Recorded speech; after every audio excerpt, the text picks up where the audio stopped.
चुनाव में लगातार पेच फंसा हुआ है और इसी को लेकर लगातार एमसीडी में संग्राम देखने को मिल रहा है। सिविक सेंटर में दरअसल ये चुनाव हो रहा था, 1 से 56 तक वोटिंग हो चुकी है, लेकिन बीजेपी कह रही कि ये असंवैधानिक तरीका है क्योंकि बैलेट पेपर की फोटो खींच रहे थे जो पार्षद थे आम आदमी पार्टी के, और इसलिए ये असंवैधानिक तरीका है। आखिर मोबाइल की इजाजत क्यों दी गई, ये तमाम सवाल उठा रही है बीजेपी। कह रही है कि फिर से वोटिंग होनी चाहिए। वहीं आम आदमी पार्टी कह रही है कि 56 से आगे यानी कंटिन्यूटी बनाए रखनी है, आगे भी वोटिंग बढ़ाई जानी है और ऐसे में जब तक जो चुनाव है वो नहीं हो जाता तब तक बैठक खत्म नहीं होगी।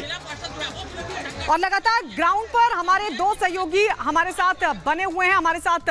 सृष्टि लगातार बनी हुई है, इसके अलावा अनूप वहां पर लगातार बने हुए हैं। सबसे पहले सृष्टि आपके पास आते हुए, क्योंकि आप लगातार रात भर से वहां पर बनी हुई है, तस्वीर आपने देखी, अब एक बार फिर से कार्रवाई को स्थगित कर दिया गया है, क्या तस्वीर आप अपने पीछे देख पा रही हैं, कितनी देर में कार्रवाई शुरू होगी?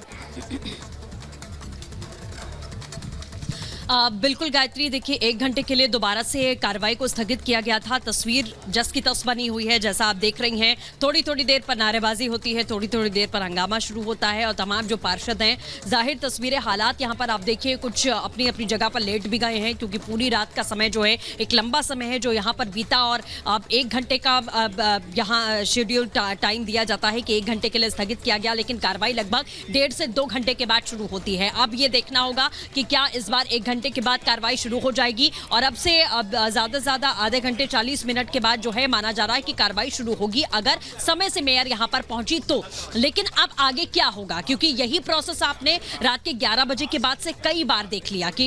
सदन को स्थगित किया जाता है, मेयर आती हैं और दोबारा से कार्रवाई को शुरू किया जाता है। ये बार-बार स्थगन हो रहा है, बार-बार स्थगन हो रहा है और इसीलिए ऐसा लग रहा है कि अब आगे भी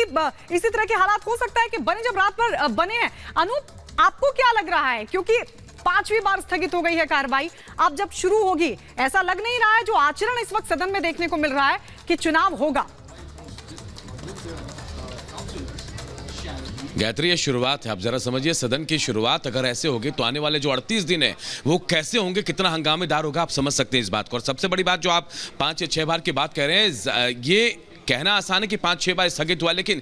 कई बार हुआ है, 5-6 से ज्यादा बार ये स्थगित हुआ है और सिर्फ जनता का पैसा बर्बाद हो रहा है, यहाँ जो लोग हैं उनका वक्त बर्बाद हो रहा है, क्योंकि सुप्रीम कोर्ट के आदेश के बाद ये चुनाव तो कराए गए, मेयर डिप्टी मेयर मिल गया, लेकिन स्टैंडिंग कमेटी पर रार फंसा हुआ है। और जाहिर तौर पर कल से सुबह 8 बजे से जो लोग यहाँ पहुंचे हैं, जो काउंसलर यहाँ पहुंचे हैं, देखिए अब भी यहीं पर हैं और रहकर रात भर यहाँ रुके हैं, सुबह से रुके हुए हैं, तो कई लोग यहीं पर सो भी रहे हैं, लेकिन रहकर बीच में इन सब के बीच में कहीं ना कहीं बहसबाजी भी शुरू हो जाती है, किसी तरह इसको समझाया जाता है। मेयर में बीच में आ रही है, लेकिन मेयर चाहती है कि 56 नंबर से ही वोटिंग जो 56 नंबर तक पहुंची थी उसके बाद प्रोसेस शुरू हो जाए, लेकिन बीजेपी चाहती है कि यह असंवैधानिक है क्योंकि कई लोगों ने 40 नंबर से ज्यादा लोगों ने 40 से ज्यादा लोगों ने फोटो भी खींचे थे, मोबाइल ले जाने की अनुमति थी स्टैंडिंग कमेटी के चुनाव के दौरान, तो उसके बाद जो फोटो सामने है उसके बाद कहा जा रहा है कि यह असंवैधानिक है और फिर 1 नंबर से वोटिंग कराई जाए। लेकिन जो परिस्थितियां नजर आ रही है ऐसा लग नहीं रहा है कि बेहद आसान होगा चुनाव कराना। और अगर 12 बजे तक यही स्थिति रही तो लगातार बने रहेंगे क्योंकि आपसे थोड़ी